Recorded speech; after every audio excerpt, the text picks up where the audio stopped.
started in Lemon Peak as a private ceremony in 2021 in May till now.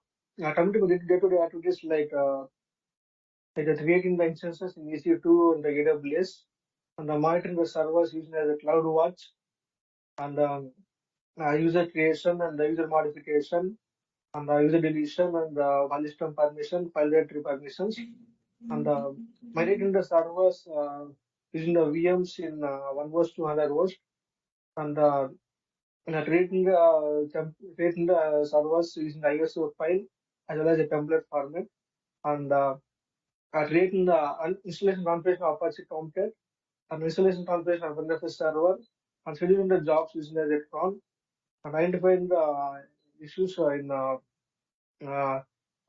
tool like CloudWatch and these are Nagios, support utilizing the tools like Sysloss for GoodLead, and creation of issues and in the Jira software, and Okay. involved in the OS patching. So you people are hosting all these virtual machines in AWS, or otherwise do you have any on-prem server or anything like that? My current company are using the CloudWatch, sir, for monitoring the servers. No. For hosting the servers, you are only using AWS. Otherwise, any on-prem server is there. Only AWS, sir. Okay. So okay, how many instances are there in AWS? Like how many? Total 25 servers is there, sir. Okay. What is the OS version you are using? That's it. That OS version we are using like Ubuntu, sir. Ubuntu 16.04, sir. What is the exact? You told right you involved in patching activities and everything, right? So can you explain what will be your roles in patching activities and everything? I know in OS patching, sir. First we are going to check the release of patching that what are the current patching version we are going to check. Using command like /etc red hat hyphen release. Next we are going to check the kernel version. The command like uname -r. Next we are going to check the subscription details like release version, the subscription like that. With command like subscription manager list.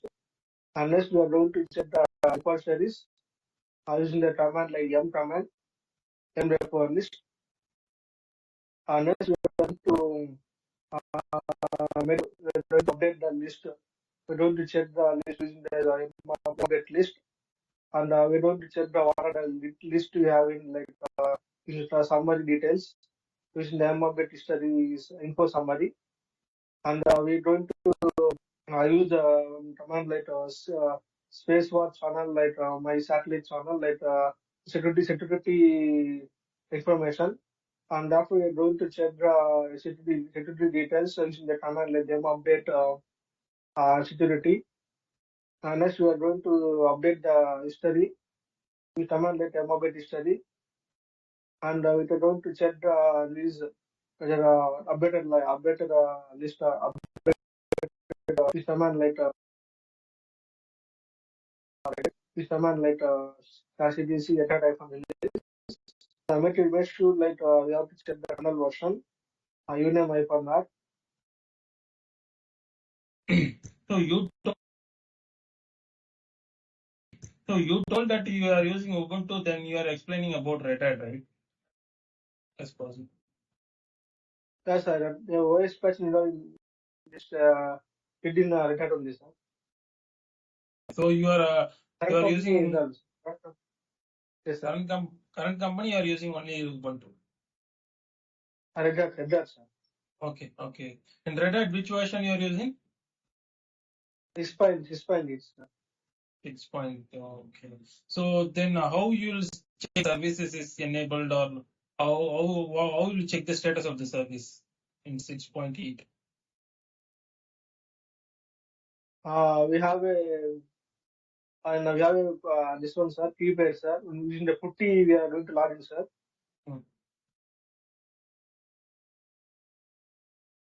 See, and then consider that we have in my to consider that in our server some application is running like Apache and Nginx or anything. How will you check the status of this service? use command the systemctl command, sir. Okay. Systemctl status service name, sir. Systemctl command will work in 6 point series. Yes, sir. Okay. Okay. So, do you work on any NFS servers? Yes, sir. For file transferring the server from client to for server to client. What is the purpose, exact purpose for NFS? NFS we can transfer the files using network file this network file storage network file system. We can mount the services from cloud server to client using the uh, AutoFS AutoFS. We can mention a script like AutoFS command So, what is the main configuration file in NFS? and /cd export, sir.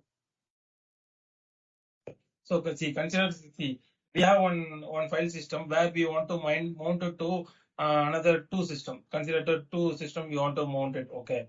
So can you explain the process how it will do what will from initial step? It's like a fresh three VMs. Okay. Consider the one is as a server, another two as a client.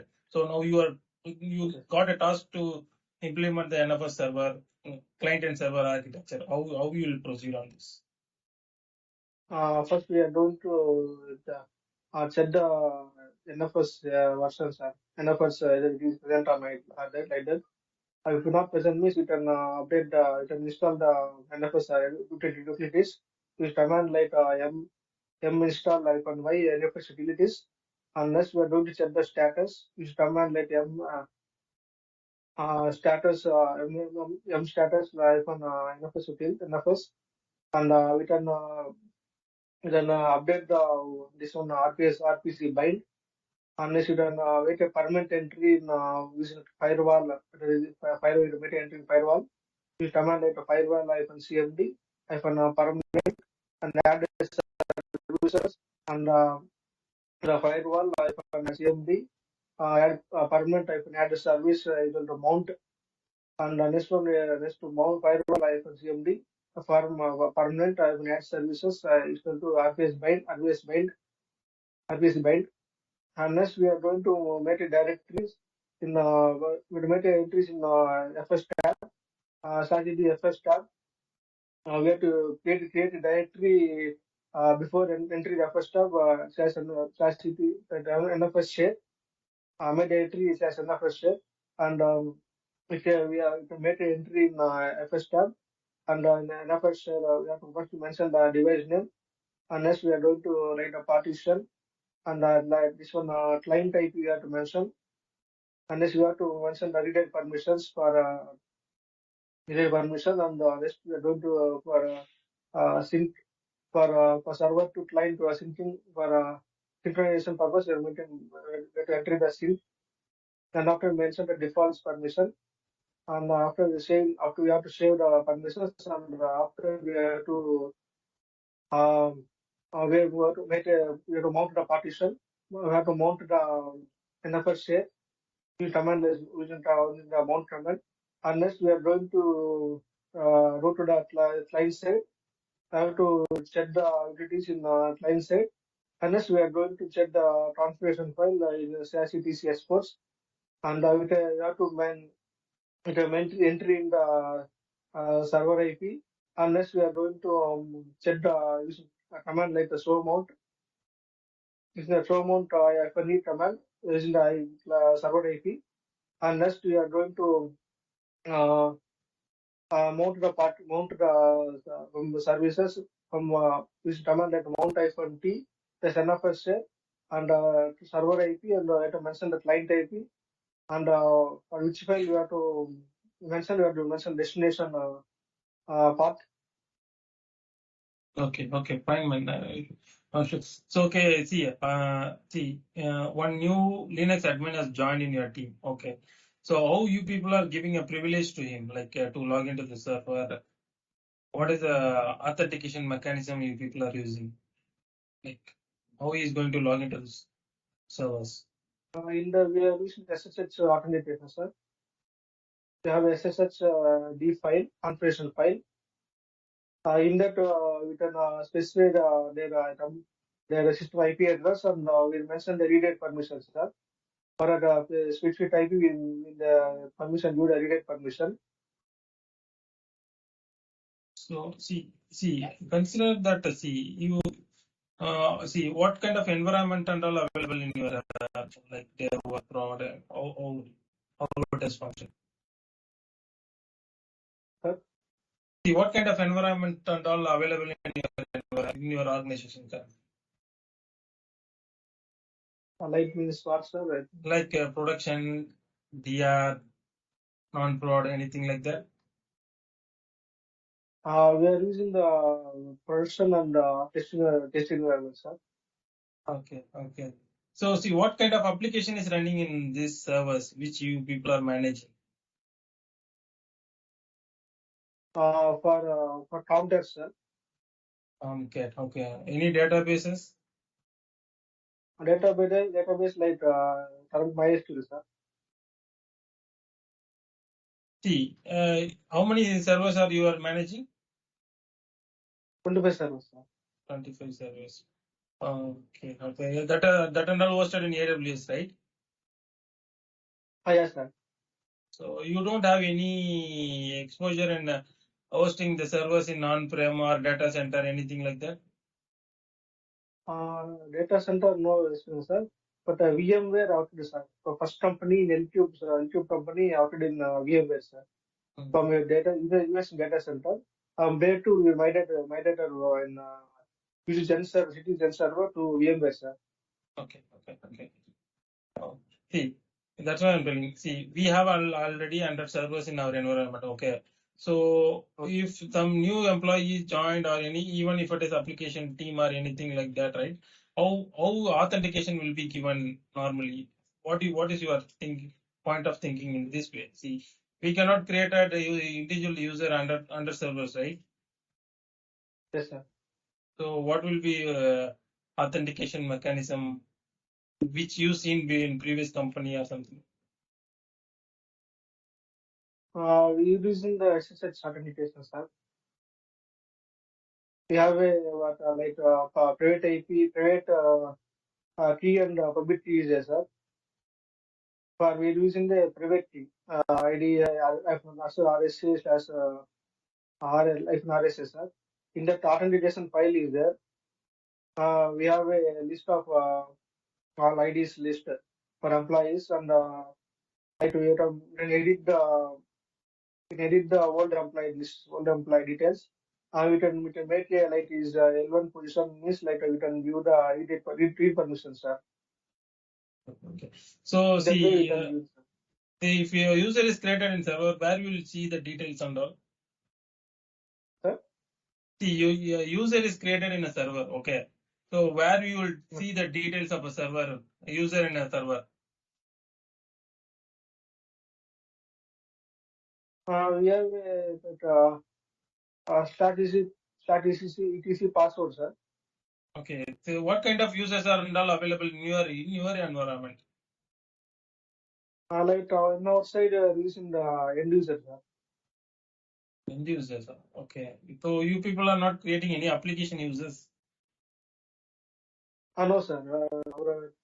Our L2 team is there, sir. L3 team is there. L3 team is there. DevOps team is there, sir. They'll create, sir. Okay. So do you have any idea on LVM? Yes, sir. So see, consider that one fresh server is there. Okay, I given fresh server where I have given some 500 GB hard disk is there mounted in that. So how will you do that LVM and you mount it to the file system? Consider any file system name or something. That just what will be the procedure you will be doing it? First, we create a visual volume, sir. Using No the man, command like the see. PVT. So see, consider that it's the storage team added a fresh disk and informed you through mail. Okay, we added some 500 GB in your disk. in server. So what will be the first step you will be doing? First we are we do a partition, sir. First we do the mount space, some space and for route one view one space. From where file we do one space. We make a partition, sir. Right. Okay, just can you explain further? Yes, sir. First we go to the partition. We after the file system we will read up. After the file partition we make a entry detail like where file mount directory and slash root directory. We made a note it and we'll give a reminder. First we are doing like visual volume, sir. Okay. We'll get a PV create command. This is the PV create command. And next we are going to do the original LVM command, LV create command for logical volume. And we are going to create the volume groups. In that volume groups, we are going to create a VG create command. And next, we are going to make an entry in the first tab, in file system tab. A file system tab, in that first we are going to enter in device name and the partition like a SFS format or EST4 format, like that we have to mention the partition name. And next, we are going to the permissions, reader permissions, and we make note it on our path, location of path, and we have to mention the defaults of permissions. And next, we are going to the mount partition using the part2 command. Okay. Okay. Do you have a knowledge in shell scripting? Since it was basics, Basics. Do like you already written we in? have Yes. Yes. Yes. Go ahead. we have already in six which are written in my entry to L2 team. We are going to running the scripts Okay. I seen in your into resume to some AWS concepts and all is there. So you have knowledge on AWS. yes, sir. Actually, we are mostly we are using the cloud AWS tools like in services, so CloudWatch. For DB, we are using the RTS. For storage purpose, we use S3. And the remaining and all, I am running the own, sir. Okay. These Okay. are the main probably the main topics we are using in the services of one company. Remaining, I have to learn, sir. We have to work on that, sir. But I Okay. am learning my Okay. own. Okay. Can you tell me the difference between the public subnet and private subnet? Right, publish subnet, we can do anywhere access, sir. But private subnet, we can't do anywhere access, sir. Only one single user we can access that subnet. You told some 25 server and all hosted, right? Whether it is hosted in public subnet or private subnet. We have publish subnet, sir. Database and all database. Database, we are using private subnet, sir. Client side, we are using one the private subnet, sir. We are using the separate subnet, sir. What is the ticketing tool you people are using it? For Jira software, sir. Jira we use, sir, for creating the incidents, and that we are using Jira, sir. So you worked on which kind of incident? It's P1, P2, or P3? What is the severity you are working right now? Mostly I involved in P1, sir. P2, I involved in rate case like this one, sir, like 400 error, this one 404 error. Mostly we are like I found it like I find internal server, like the server error, a type Okay. of error, sir. What is the SLA you people are maintaining? Sir, For SLA. You have any SLA idea on is like SLA? You don't have SLA, any. Oh, okay. And, do you prepare any RCA document? You have any idea what is RCA? as a root cause analysis. So, you people are preparing RCA for any incident or otherwise how it is? So like I involved in one instance, mostly I'm attending like this was a kernel point error. Mostly Okay. I'm found data only. While rebooting the while starting the services, starting the we're getting the init from FS file is not found like that. Some interrupted error like that in between. I made a note it like made a normal startup server, and after we going to the /boot file location, unless we find out that slash init from FS file is like corrupted or is not available, not found like that. If it is found, means it is the corrupted file, and we're going to remove that file, and we'll update the freshly update the new from it office using the like adapted command. RS init ID init audit command also is there. Mostly we are using data command only for updating the new internet office. And after updating, we are checking that files, and and after we'll reboot the servers normally. Most that type of error only I am finding. Okay. Okay. So who will be assigning a ticket to you? Like you Like follow my any manager is mechanism? there, sir. Okay. Okay. Hi, sir. So Daily we have a the team meeting, sir. The manager and the team lead and the DevOps team is involved, sir. The manager is going to assign tickets, sir. okay, how many members in your team? 5 members, sir. Okay, so you people are working in rotation shift. Our Okay. Okay, fine, Kiran. That is from my end. So I will keep you updated on this. Okay. okay, fine. Yeah. Thank you, Hey, sir. thanks, man. Thanks, man. Thanks for your time. Okay. Have a great day. Yeah, thank you. Thank you, sir. Thank you.